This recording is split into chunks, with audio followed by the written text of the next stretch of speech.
Fala, Rovai, o editorial do Fórum 11:30. Queridas, queridos e querides, não tenho boas novas, nem sempre, todo dia é dia de boa nova. A despeito de ter uma pesquisa aqui em São Paulo, que mostra o Haddad liderando, o Márcio França em segundo, e o Tarcísio já em terceiro, com uma votação até bastante razoável, aí, acima de 2 dígitos já. O Tarcísio, por exemplo, lidera na espontânea. Já imaginaram que é isso? Ele tem 5% ponto alguma coisa e o Haddad 3 e pouco, que mostra que o Bolsonaro vai conseguindo colocar candidatos fortes em estados como São Paulo.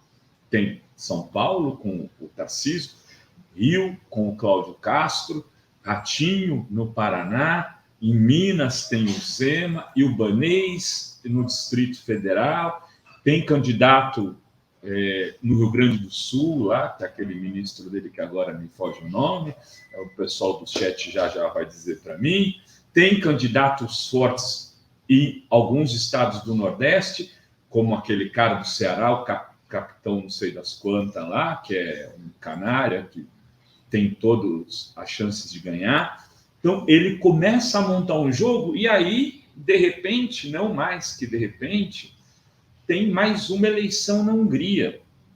Né? Mais uma eleição na Hungria e o Orbán vence. Vence e conquista o 5º mandato.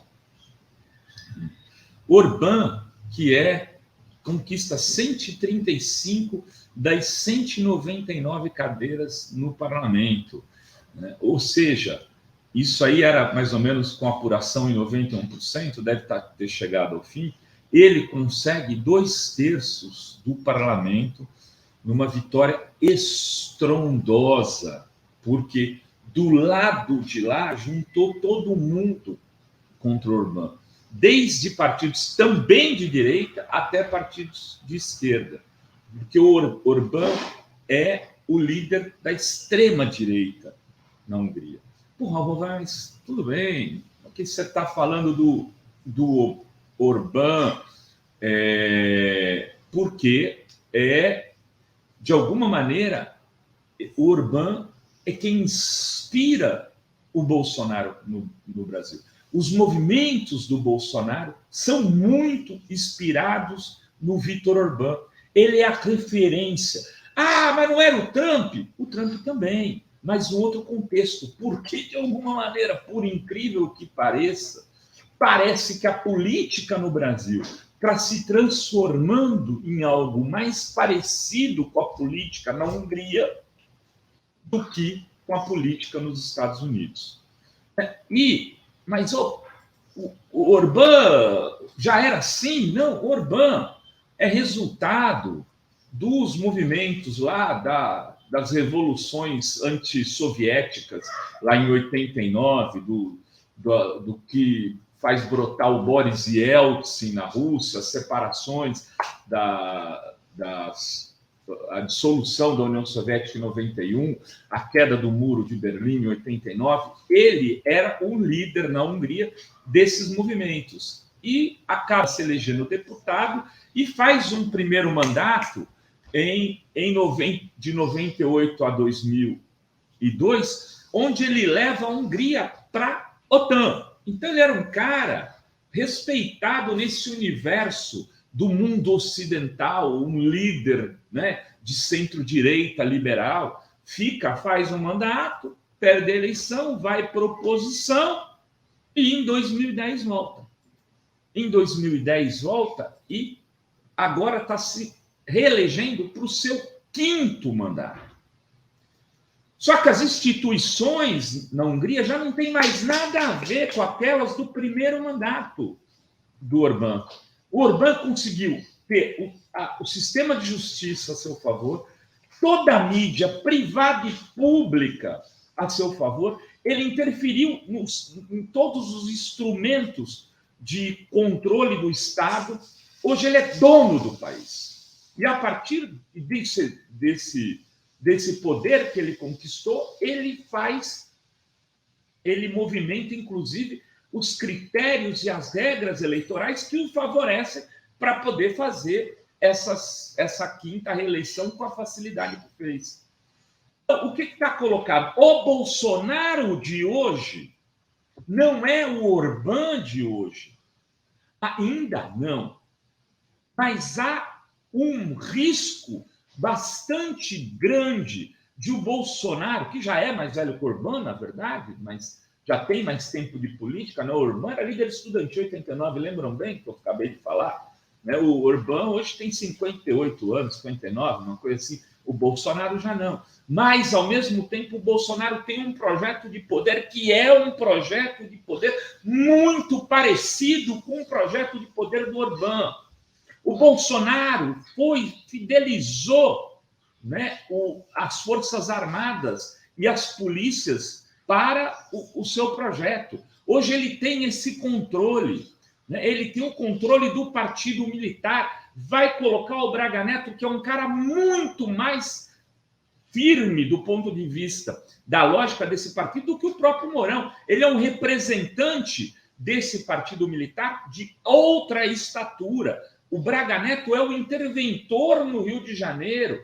O Braga Neto é o cara que possui influência no exército de monta. Ele está armando com o Centrão, ele fechou o Centrão do lado dele, e a janela partidária que aconteceu, que terminou agora, nesse final de semana, na sexta-feira, né, a gente vai estar falando com o Silvio Costa, que é do Congresso em Foco, podemos falar um pouco disso no programa. Essa janela mostrou que o bolsonarismo está forte e estruturado. Ele sai como grande vencedor dessa janela partidária. Ele monta esquemas de poder, por exemplo, aqui em São Paulo. Em São Paulo, o PL se tornou o maior partido da Assembleia Legislativa, sendo que o PSDB tem sei lá quantas prefeituras aqui, né? A quantidade imensa de prefeituras, e tem 20 e poucos anos de poder, e tem o Rodrigo Garcia sendo candidato, e tomou uma lapada do grupo do Centrão e do PL. Mas não só, além de ainda tem que ver republicanos, o PP, estou falando só do PL. O PL sozinho hoje é o maior partido da Assembleia Legislativa. O Bolsonaro estruturou do ponto de vista político, ele fechou um acordo, e fechou muito em função das articulações deste partido militar que está desde o primeiro momento com ele.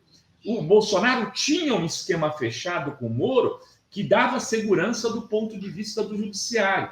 Mas o Moro está fora, mas ele tem o Aras. Ele tem outras pessoas que estão nesse projeto e que podem transformá-lo, sim, num político longevo se ele ganhar essa eleição de 2022. Então, o risco do Bolsonaro virar Orbán é o risco de ele se reeleger. Se ele se reeleger agora, o projeto do Bolsonaro e o projeto Brasil pode ser algo parecido com o que vive a Hungria hoje, sendo liderada pelo Orbán. Um risco de extremo de viver, a gente vive sob um autoritarismo e um controle absoluto desse partido militar aliado a qualquer de mais podre na sociedade, que são essas milícias que, a partir do Rio, se estruturaram em todo o Brasil. Então, eu não estou aqui falando, olha, azedou o leite, entortou o caldo. Não, estou dizendo que a vitória fácil do Orbán na Hungria deveriam colocar para os partidos progressistas e democráticos no Brasil um sinal amarelo, inclusive nas suas reflexões e encaminhamentos. Lá deu ruim por quê? Eu quero entender melhor isso daí. Porque, assim, lá o candidato que foi combater o Orbán era uma terceira via. Um cara conservador, prefeito de uma cidade do interior, tal, deu ruim. Né? A saída pelo centro também não parece uma saída mais inteligente. Lá não deu certo. Será que se a oposição tivesse sido dividida mesmo, 2, 3 candidatos, não teria sido melhor do que tentar enfiar tudo num saco só? Parece que o mecanismo utilizado não foi melhor, ou seja, é preciso estudar a Hungria, é preciso tentar decifrar o que está acontecendo lá e como se chegou a esse estado de coisa para poder derrotar o Bolsonaro, sim, já nas próximas eleições, antes que seja tarde. Era isso que tínhamos para hoje nesse Fala Rovai. Beijos e beijos a todas, todos e todos.